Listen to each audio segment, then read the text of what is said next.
Czechoslovakia, let's get going. Welcome to Haroo's channel. Oh my god. Today I woke up with a chip on my shoulder, ready to tackle anything, because today we're going to talk about conspiracy theories. It's a subject that all the theorists will always bring up. It's like the LGBTQ plus community. You know, they always emphasize that they belong to that community. Hi, my name is Santi, and I love playing ball. I'm a video game enthusiast, and. I'm gay! Please everyone, pay attention. I am a homosexual. I like penis. Nah, this generation is broken. My father had much better morals, especially around the time I was about to be born. If it's a girl, it's Blue Label. If it's a boy, it's Jack Daniels. But curiously, there are theories that surprisingly were real. In today's video, I'm going to tell you about them. From the most modern ones, like the dead internet, to the darkest ones discovered through CIA documents. My biggest trauma is about to come true. Waking up dismembered in India. Wow, how horrible! Not for being dismembered, but for dying in that country where they give you Nesquik soup with Iberian ham. And if you throw Jewish soap there, it's at least equivalent to the Hiroshima bomb. I'd call that bomb. Why didn't you redeem it? So let's start with the first of all, called the dead internet theory. This theory has been around since 2016-2018 on the 4chan platform, although some theorize it started on Agora roots. But let's just stick with 4chan, it's my favorite site. Doxers, gay porn, live streams, recipes. It's a very recommended page for all you internet users. An anonymous individual published a post discussing the possibility that the internet, as we currently know it, is actually deceased, with the majority of its generated content originating from automated accounts, or more precisely, content exclusively crafted by artificial intelligence. This all sounds quite insane, doesn't it? And utterly outlandish, particularly for that era, however, with the passage of time. The theory is gaining more and more traction. One day, a YouTube channel dedicated to how to combat the environment appeared. On the surface, it seems like a normal channel, right? It's just some old bastard who looks like he has 2 weeks to live talking about how to stop climate change. But there were a number of things about this individual that didn't quite make sense. For starters, since when the hell do you use 2 microphones? Why, throughout the video's 3-hour duration, does he not move even the slightest fraction of his body, nor even his neck, as if he were Stephen Hawking? All that was missing was a child solving mathematical equations. It's rather amusing that he claims, "Oh yes, I studied at Harvard and I work for the United States Department of Justice." Then, with a very simple investigation, et voila. There's nothing, absolutely no proof whatsoever, that this motherfucker ever worked for the United States Department of Justice. And the funniest part is the pictures on his website, where the books don't even have names. Or this plastic-looking lady here, who has the same pixels on her face as this other photo without the old man. And the comments? Well, that's a whole other world. Then comes the typical user with no profile picture saying, "Right! Many thanks, you are a true hero. Thank you very much for your concern and humanity. If ancient cultures faced similar catastrophes in their ancestral wisdom, perhaps they hold some path to survival." But oh my, what's with these comments? Nothing surprises me here anymore. Everyone treated it as just another theory. Even if there was enough proof, the dead internet theory was far from confirmed. Until one day. Are you trying to turn me on or what? Did you come here to suck? Zuckerberg, that absolute prick, famous for making a site for single mothers but who couldn't even bother to buy the app for hookups, would begin generating artificial intelligence profiles to attract and interact on these platforms. Bots that would pose as human beings to share content, comment, and express opinions as if they were real people, all in an effort to keep your attention glued to social media. This would then turn the dead internet conspiracy into a disturbing reality. And how could this possibly affect us, you ask? I haven't the slightest clue. Frankly, I couldn't care less. Go get a wax. AI is the best. You can make songs with it. Let's move on to the next topic. A little dachshund, plump and quite rotund, basks happily in the sun by the seashore. He's wearing a sailor's hat, and instead of a suit, he's put on a collar, which is quite unusual and strange. The next topic delves into the most controversial conspiracy concerning the internet, focusing on the pervasive control exercised over social media platforms. This is something that directly impacts those who consume furry porn, and it concerns the CIA's extensive surveillance program targeting major corporations such as Google and Microsoft, known as the PRISM Project. This entire narrative originates with the collapse of the towers. A guy named Edward Snowden, a gifted computer scientist who, well, to get to that level, you have to be allergic to water. 0 female contact. Should a woman touch him, well, he will suffer a complete respiratory blockage as everything inside his body will clench up tightly, thereby completely obstructing his breathing passage. Because this would be the quintessential type of guy who creates a calculator using just Notepad.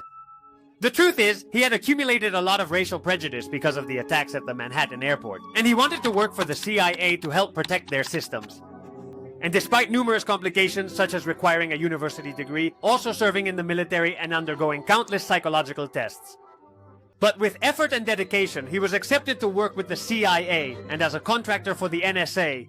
From there, he relocated to Switzerland, a considerably distant location, to focus on safeguarding computer networks. While there, he uncovered numerous surveillance programs, notably including the PRISM project, which was operated by the NSA. This project essentially compelled major corporations such as Google, Apple, and Microsoft to gather emails, phone calls, and various multimedia files from the cloud belonging to foreign individuals who were deemed suspicious. All of this was done without the necessity of obtaining a judicial warrant by employing advanced programs developed exclusively by the NSA, an example of which is XKeyscore. Good grief, what's with these names? This sounds like a porn site, bro. Nevertheless, this particular program was highly revolutionary for its time, as it enabled the real-time analysis of internet traffic and the refinement of keywords, making it easier to locate suspects.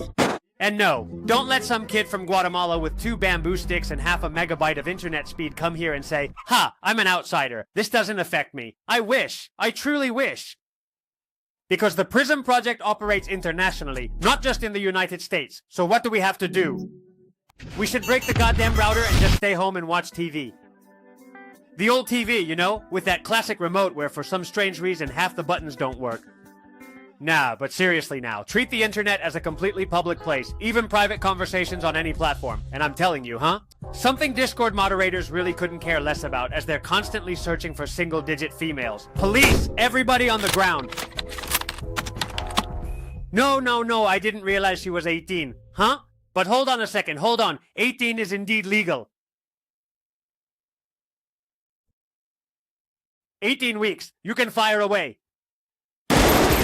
Edward, upon coming to understand all these projects, felt he was infringing upon people's rights by opening a door that led directly into their privacy. He felt it was a totally unnecessary abuse of power and believed that this information should be exposed to the American public. So he set about his task, and leaking the data was relatively straightforward, given his privileged access to the NSA. Therefore, he began to incrementally release the information, little by little. Maybe he had one of those typical 1 gig flash drives that are only good for saving 144p quality porn, and it took him several months to gather between 60 and 1,000 gigs of confidential information. My NSA partner watching me stick a flash drive up my ass. He then subsequently met with 2 journalists in Hong Kong to fully disclose all the information regarding the programs. On June 6, 2013, the Washington Post and The Guardian would have published headlines simultaneously saying, "These dark figures are spying on us." The population was utterly stunned by one of the most monumental leaks ever seen in the nation's history. Obama publicly labeled him a criminal, asserting that he had jeopardized national security. It's funny that he says that, as if the Chinese would even care, or as if Edward Snowden possessed all the personal data of US citizens and then just sold it to China. Obama fully defended the PRISM project shield and sword with the excuse of, no, it's for national security and to combat terrorism. We don't spy on American citizens of American origin. When all those leaked documents contradicted Obama. Oh my goodness, they've caught you red-handed looking like a cardboard cutout. It's a joke, no racism, bro. After this whole scandal, the United States canceled Edward Snowden's passport, so he was trapped for 39 days in Moscow drinking vodka with the bear. Ultimately, Russia granted him asylum and subsequently Russian citizenship, effectively embarrassing the nation and shattering the espionage conspiracy. Everyone had previously held the theory that they were being spied upon while browsing the internet, and this revelation confirmed it. And the United States flatly denied the existence of extreme surveillance programs. That is, until the very truth actually emerged, effectively transforming a mere conspiracy into an undeniable reality. But hey, conspiracies are like terrorists and loot boxes in Counter-Strike. Both can easily conceal a knife without you even realizing it. So let's move on to the final topic, which from my perspective is the most impactful of all, considering that human lives were involved, and it's known as Project MK Ultra. This whole story begins on a university bulletin board in the middle of the Cold War. Volunteers are being sought for a study involving the brain, the mind, to receive the grand sum of what, $20? $20 to endure 5 kilos of mescaline in their brains, only for these students to then spend it on Marlboros. At least, what a fine society back then, right? Nowadays, those damn kids would just be glued to their phones. Can't blame them. Risking lives for $20, they're just students. But back to the story. As you're already figuring out, this absolutely reeks of bullshit. It clearly was not some ordinary run-of-the-mill experiment, because behind this whole experiment was, drumroll, the CIA. And the experiment consisted of torturing the patient's brain with substances such as mescaline or LSD, inducing extreme psychological stress to erase or manipulate memories, ultimately aiming for more effective espionage tools. Blah blah blah blah blee blee blee blue blue blue. They carried out these experiments because they were in the middle of the Cold War, and it was super important for the CIA to get all the information on the Russians. The controversy arises from the fact that these patients had no idea they were being subjected to secret CIA experiments. And they were participating in a psychological manipulation investigation using drugs without their consent, causing them irreparable harm, with some individuals even taking their own lives after the experiment. So how was this CIA secret uncovered? Well, initially, it was thanks to journalists who got interested in the several cases of people claiming they were subjected to drug experiments. And the wildest part is that the public ignored them, branding them as crazy or mentally ill. Ultimately, after a full 25 years had passed, the government finally released the classified documents through proper legal channels, which definitively confirmed these drug experiments conducted under the code name MK-Ultra. After this, numerous family members sued the government due to the horrific experiments being conducted, securing some compensation for the harm caused and fostering significant distrust in the US government. This case truly fascinates me because it transitioned from being dismissed as a bunch of creepy, deranged individuals, ostracized by society and branded as mentally unstable, to being recognized as a fully legitimate experiment. This is precisely why you should always put your trust in the mentally ill. Forgive me, Kenny. From this moment forward, I'll place my faith in you. Let's shave our heads together. Wake up, Mr. Leiden, Mr. Didi, Mr. Stalin, and all the rest of them are innocent. They're my daddies just seeking the great peace. Oh my god, this video has really gone to hell, dude. No. Be sure to like and subscribe. You're in your prime, so ensure the YouTube bell notification is on, as it's off by default. And don't forget to vote for my next video, which will be in the description and in the pinned comment. Clearly there are many more conspiracies, but I stuck to the most famous, or I wouldn't upload until October 18th, 2028. So, I'll say goodbye. A massive kiss right on the butthole, and I'd like to wish you a very happy Halloween. Ciao! Are you seriously telling me that during that era, the global superpowers convened to collectively distribute their resources and wealth in order to eradicate worldwide hunger? Can you even begin to fathom such a scenario? No, it was for weaponry, kids, solely for weaponry. Mother, I'm feeling quite famished. Here, my child, have some rich earth to consume. It's packed with vitamin Z, excellent for your bone health.